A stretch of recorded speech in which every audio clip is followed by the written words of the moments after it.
The yellow envelope arrived precisely at 3:17 p.m., its crisp edges cutting through the mundane silence of Maple Grove Estate's front entrance.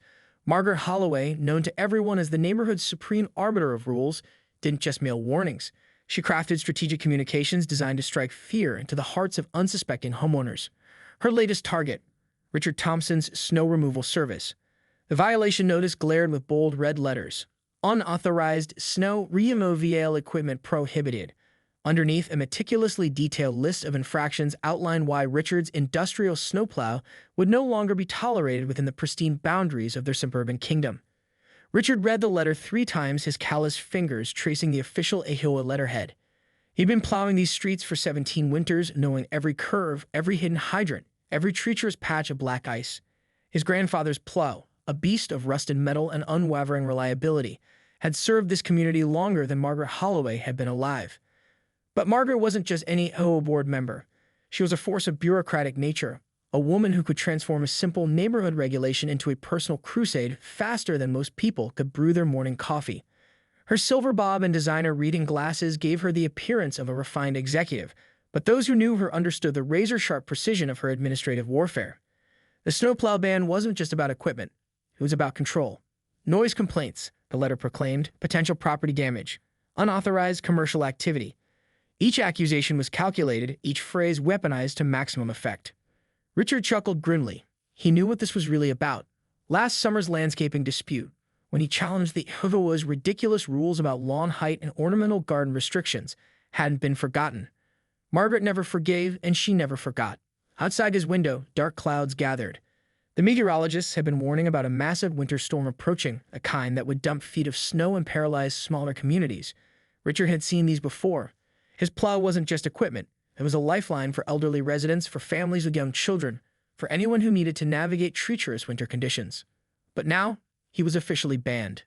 The first snowflakes began to fall, large and heavy, promising something more substantial than a mere dusting. Richard watched them accumulate, each flake a silent reminder of the impending conflict between bureaucratic obstinance and practical necessity. Little did Margaret know that this storm would test her meticulously crafted rules in ways she could never anticipate. The pristine, controlled world of Maple Grove Estates was about to be dramatically disrupted, and Richard Thompson would be at the center of that transformation. As night fell and the snow continued to pile up, an uneasy calm settled over the neighborhood. Something was coming, something that would challenge everything Margaret believed about order, rules, and community. The storm hit with biblical fury.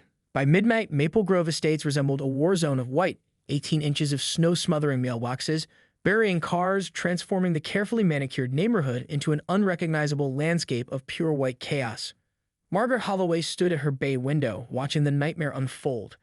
Her meticulously planned world was disintegrating with each howling gust of wind. The HOA bylaws never anticipated a storm of this magnitude.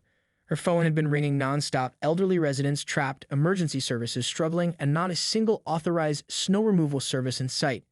Except for Richard Thompson's banned snowplow. She'd been so certain when she drafted that violation notice, so absolutely confident in her administrative power. The plow was loud, she'd argued. It might damage precious landscaping. It represented an unauthorized commercial activity in their residential paradise. Now, those arguments felt monumentally stupid. Her next-door neighbor, Frank Martinez, had already called 3 times.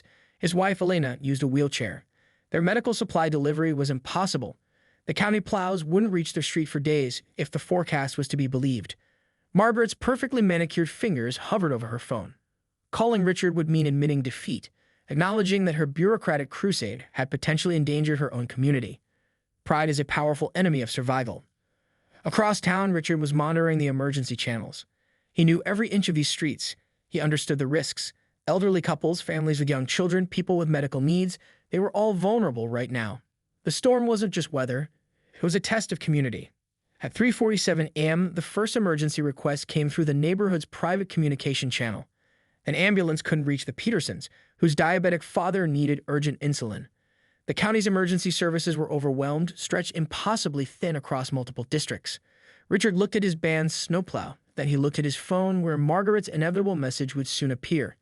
Some battles are won before they're even fought. The neighborhood's pristine appearance, those perfectly trimmed lawns, those uniform house colors, those rigid regulations, meant nothing when survival was at stake. Margaret had built her entire identity around control, around maintaining a specific vision of suburban perfection. But nature doesn't follow bylaws. As dawn approached, the storm continued its relentless assault. Power lines sagged under impossible weight, trees bent and sometimes broke. And in the center of this white chaos, one question burned brightly. Would Margaret Holloway's pride survive the next few hours? Richard knew the answer before she did. Some lessons are learned quickly, some take a lifetime. And some, like the importance of community over bureaucracy, are learned in the crucible of a merciless winter storm. Richard didn't respond immediately. He learned long ago that with Margaret, timing was everything. Each second of silence was a strategic pause, a moment that would make her squirm with increasing desperation. His phone buzzed again. This time, the message carried a different tone. Multiple residents require emergency access. Your assistance is strongly recommended. Recommended, not requested, not begged. Margaret Holloway didn't beg. She strategized, she maneuvered, she manipulated. But she never begged. Outside, the world was a white void. Snow continued to fall in massive, suffocating waves. Richard's weather radio crackled with emergency broadcasts, road closures, power outages, rescue operations, struggling against nature's relentless assault. He thought about the Petersons, about Frank Martinez's wife Alina, about the dozen elderly residents who called Maple Grove Estates home. Each of them was more than a name on an HOA roster. They were people, vulnerable, dependent. At 6:02 a.m., his phone erupted. Not with a text, not with an email, but with an actual phone call. Margaret Holloway, calling him, directly.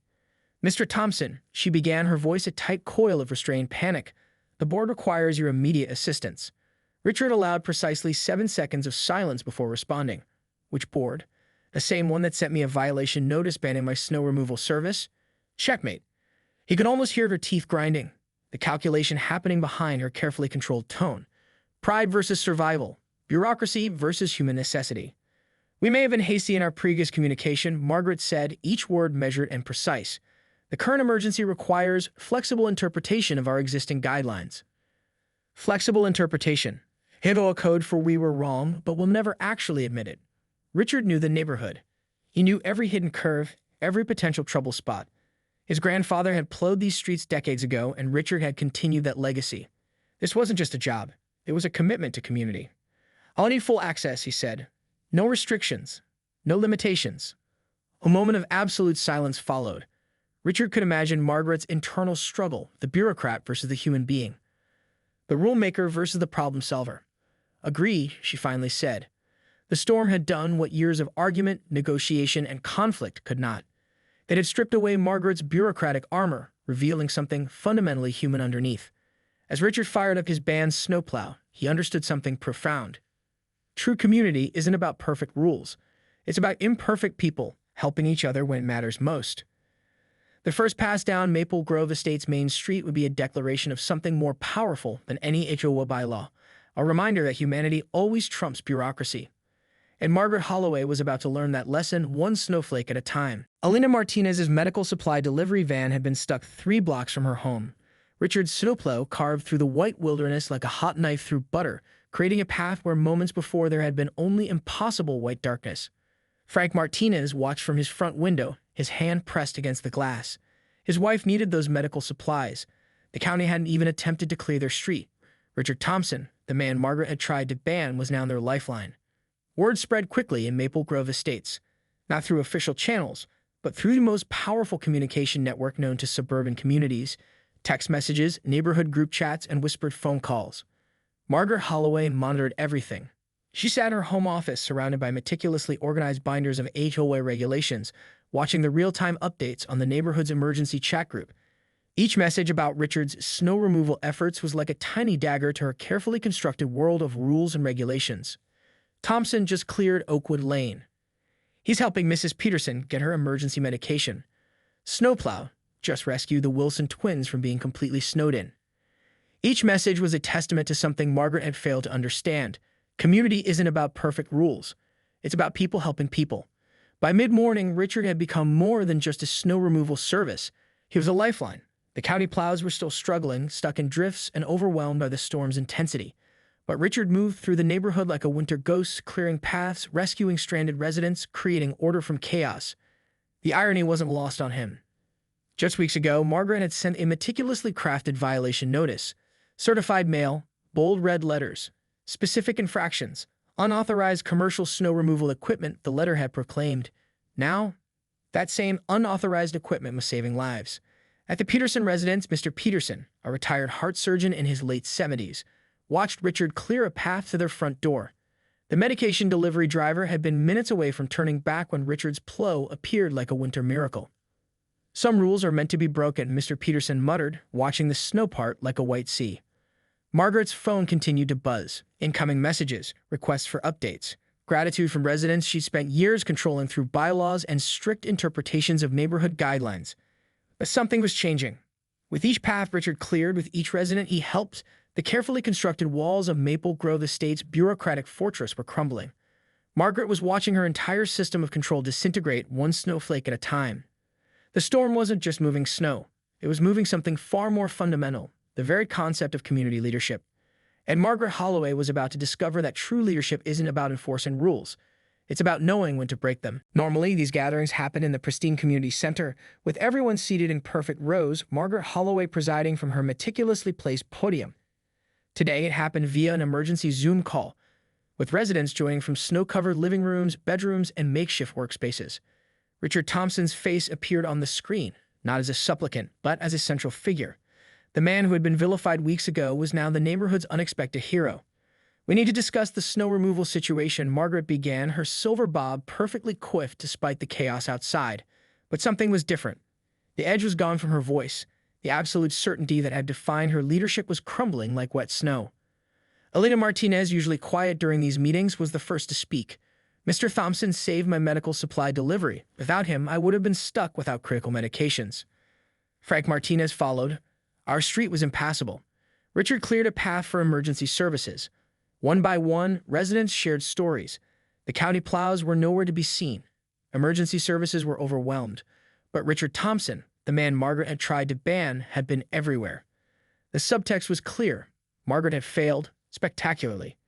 Her carefully constructed world of rules and regulations had come face to face with real-world necessity, and necessity had won decisively.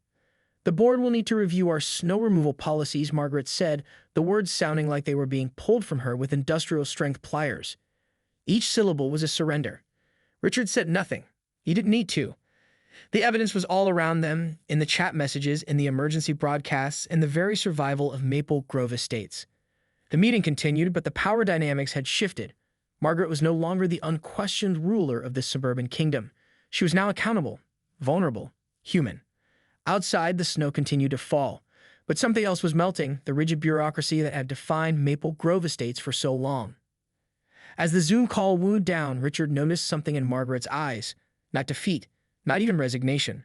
Something more complex. The look of someone who was being forced to reevaluate everything they thought they knew about leadership, about community, about control.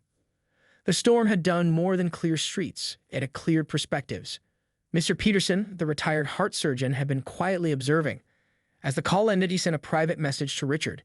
Sometimes it read, "The most important surgeries are the ones that cut through bureaucratic tissue." Richard smiled. The real transformation was just beginning. Maple Grove Estates would never be the same again. And that was precisely the point. 2 weeks after the storm, Maple Grove Estates looked different. Not just physically, for the snow had long since melted, but fundamentally. The invisible walls of bureaucratic control that Margaret had so carefully constructed were now riddled with cracks. Richard Thompson received an official letter, not a violation notice, not a complaint, but invitation. "The Maple Grove Estates Neighborhood Improvement Committee requests your presence," it read, embossed with the official HOA letterhead. The irony wasn't lost on him. The same organization that had tried to ban his snow removal service now wanted his input. Margaret's fingerprints were all over the invitation. Careful, measured, but different. The community center meeting room looked the same beige walls, same rigid chairs. But the energy had changed. Residents who once sat in silent submission now leaned forward, engaged. Conversations happened, real conversations. "We've identified several gaps in our emergency response protocols," Margaret announced. Her silver bob was perfectly in place, but something had softened around her eyes. The armor was cracking. Richard sat near the back, observing. He'd seen this transformation before. Not with people, exactly, but with machinery, with systems that needed to adapt or break. Alita Martinez wheeled herself to the front of the room. "Our bylaws need to recognize the diverse needs of our community," she said. Her voice carried a strength that surprised even herself. The storm had changed her too. Margaret didn't interrupt, didn't correct, just listened. The meeting became something unprecedented in Maple Grove Estate's history, a genuine dialogue. Residents shared experiences from the storm, vulnerabilities, strengths, and unspoken networks that had kept them alive when official channels failed. Richard watched Margaret carefully. She was processing, calculating, but differently now, no longer trying to control every single detail but understanding the broader picture. During a break, she approached Richard, no clipboard, no violation notice, just a human being. "We underestimated you," Margaret said. "Not an apology. Not yet, but close." Richard smiled. "Communities aren't built on rules," he responded. "They're built on people helping people." The transformation wasn't complete, but it had begun. Outside, the first signs of spring were pushing through the ground. Tiny green shoots breaking through the last remnants of winter, a perfect metaphor for what was happening inside the community center. Maple Grove Estates was changing, one conversation at a time, one understanding at a time. The rigid structure was giving way to something more flexible, more human. And Margaret Holloway, the HOA Karen who had once ruled with an iron fist, was learning that true leadership wasn't about enforcement. It was about listening. The storm had been more than a weather event. It had been a reset button for an entire community. Summer arrived in Maple Grove Estates like a gentle revelation. The snow was a distant memory, replaced by perfectly manicured lawns and blooming gardens. But something had fundamentally changed beneath the surface. Richard Thompson's snow removal business now had an official contract with the HOA. Not just a contract, a partnership. Margaret had personally overseen its development, a document so different from her previous violation notices that it seemed to have been written by an entirely different person. The annual neighborhood barbecue became the first true test of the community's transformation. Traditionally, these events were stiff affairs. Residents would arrive, make minimal small talk, adhere to strict potluck guidelines, and leave as quickly as possible. Margaret had always enforced a complex set of rules, specific dish requirements, mandatory attendance tracking, even approved cooking methods. This year was different. Elena Martinez's homemade salsa, once banned for causing potential odor disturbances, was now the most popular dish. Frank grilled without Margaret measuring the exact distance from property lines. Children ran between yards without anyone measuring the grass height or tracking potential landscaping damage. Richard watched from the periphery, an amused smile playing on his lips. Margaret approached, holding a plate with a slightly askew paper napkin, a detail that would have horrified her previous self. "We've been reviewing the emergency response protocols," she said, her tone conversational rather than dictatorial. "Your input has been invaluable." The word hung between them, a peace offering, an acknowledgement. The storm had done more than clear snow, and it cleared perspectives, melted bureaucratic barriers, created space for genuine human connection. Mr. Peterson, the retired heart surgeon, watched the scene with a knowing smile. He understood transformation better than most.